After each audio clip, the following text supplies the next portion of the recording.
Welcome sa Dries TV. Kung interesado ka sa ganitong news, huwag kalimutang isubscribe ang ating YouTube channel. Maraming salamat! Welcome back again sa ating YouTube channel mga kakimpaw, and sa update natin ito ang pag-uusapan natin ay tungkol sa mga importanteng ganap kina Kim and syempre kay Paolo Avellino. So pag-uusapan natin sa update na to mga kakimpaw ay may kaugnayan nga po sa di umano ay pagsuway ni Chinita Princess dito kay Paolo Avellino kahapon. So ano ba yung nangyari mga kakimpaw? Ano kaya yung dahilan? Kaya walang nagawa si Paolo Avellino mga kakimpaw, yan ang pag-uusapan natin mamaya. Pero bago po ang lahat, maraming salamat po muna sa inyong patuloy po na pag-support at pagsubaybay sa mga daily update natin. Kaya naman bilang pasasalamat, narito po ang isang napili kong komento patungkol ito sa naging previous update. Mula ito kay ZMY, sabi niya magpapadala na naman ako ng dollar kung sino man in charge ng pa-block screening dyan sa Pilipinas. Pangregalo ko sa mga kapwa ko kakimpaw. Gumastos ako sa botohan para kay Pau. Gagastos uli ako para sa movie nilang dalawa. Ikaw, Miss Durs, kung hindi ka busy sa December, pwede kang mag-umpisa humingi ng donasyon, lalo na kay Norma Dayag. Maraming salamat po sa inyo komento, ZMY, sa oras po na ma-approve itong movie ni Kim and Paula Avellino para po sa Metro Manila Film Festival. Doon ko po tatry mga kakimpaw. Pag sure na po napasok na yung movie ni Kim and Paolo, baka maglagay na lang po ako ng QR code sa ating community. Tas bahala na po kayo kung kayo po ay magdo-donate or what. Tapos yung malilikom natin doon is ibibili natin ng ticket, tas ipapamigay po natin yung ticket mga kakimpaw sa mga gusto pong manood. So pwedeng-pwede naman po yun basta sure na kung approve ba itong movie po ni Kim and ni Paolo. Tapos magpo-post na lang tayo ng katibayan na ito yung mga nabili nating ticket, 'di ba? Para fair lang po na merong napuntahan yung mga ibinigay po ninyong donation. So, pag nag-approve, tsaka po ako maglalagay ng QR code dyan sa community, then yung mga gusto pong mag-donate, pwede kayo mag-donate doon, okay? Basta ma-approve mga kakimpaw ha. Sa ngayon kasi hindi pa naman po approve kaya hindi pa tayo makakapag-decide ng paghingi agad, gayong hindi pa naman po na-approve. Then maraming salamat po sa MY kasi talagang kayo nag-donate talaga kayo ng pera para po makatulong no sa mga pa-block screening project ni Kim and Paolo. Grabe ko dos po sa inyo. So maraming salamat po sa inyo komento. God bless po at mabuhay kayo. So eto na nga pag-usapan na natin mga kakimpaw, mga topic po na nakalap natin sa update na to. At unahin na nga nating pag-usapan itong Kim Chu na headline ngayon sa Manila Bulletin para po yan sa kanyang International Award na naman. Sabi nga dito, Kim Chu wins Best Global Star at second IMBC Awards. Kim Chu has earned another international award.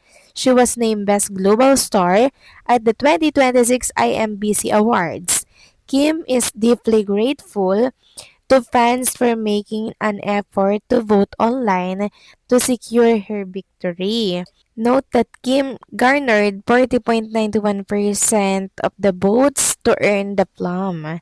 She wasted Thai actress film Ratchanon Mahawan and Namtam Tipnari Wiwanadoma. So ayan mga kakimpaw, grabe nakakabulol.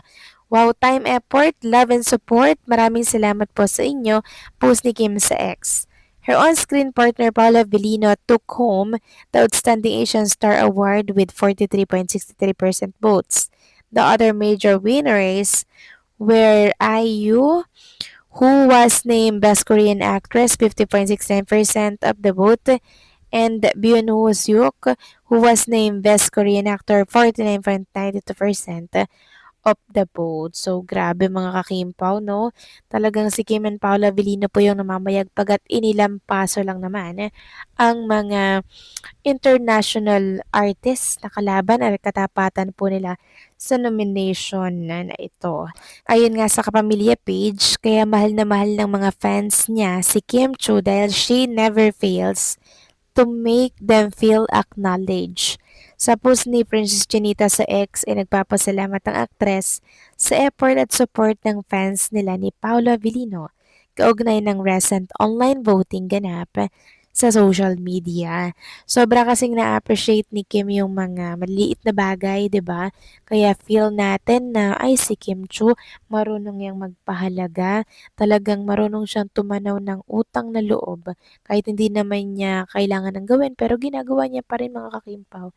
Kaya patuloy siyang binibless ng may kapal. Samantalang talakayin naman natin ang tungkol dito sa good news mga kakimpaw na kung saan si Paolo pala kahapon ayaw papasukin si Chinita Princess sa showtime kasi malakas daw po ang ulan. Ayon kasi sa nabasa natin, kahapon 'di ba si Kimi nasa showtime, malakas pala ulan sa Manila pero pumasok pa din.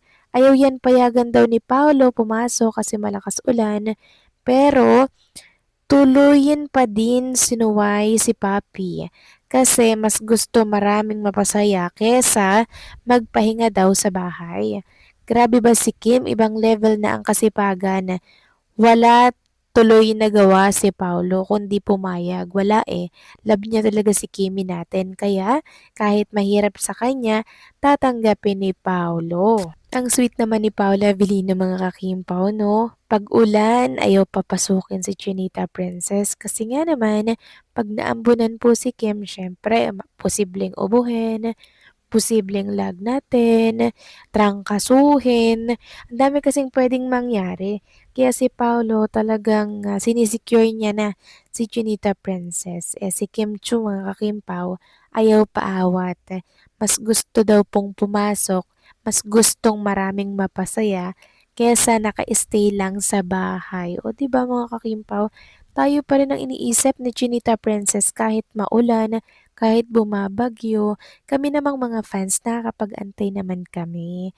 Kung hindi talaga pwedeng pumasok, naiintindihan namin yon kahit miss namin si Kim. Basta ang gusto namin safe siya, gusto namin hindi siya magkasakit. Kasi pag magkasakit, mas lalo kaming mag-aalala sa kalusugan ni Chinita Princess. Kaya mainam na sundin si Paolo sa kanyang mga payo, 'di ba? Kasi si Paulo ay advance lang mag-isip. Katulad nga ng sinabi ni Kim, masyadong advance mag-isip si Paulo mga kakimpaw. At yun talaga ang reality. Yun naman talaga kasi yung mga nangyayari, 'di ba? Kaya naman dapat maging advance para hindi po tayo mapariwara, 'di ba mga kakimpaw? Kaya sana next time, sundin mo na si Paolo dahil yan ay para sa iyong ikakabuti. So kayo ba mga kakimpaw, anong masasabi ninyo dito? Please comment down below.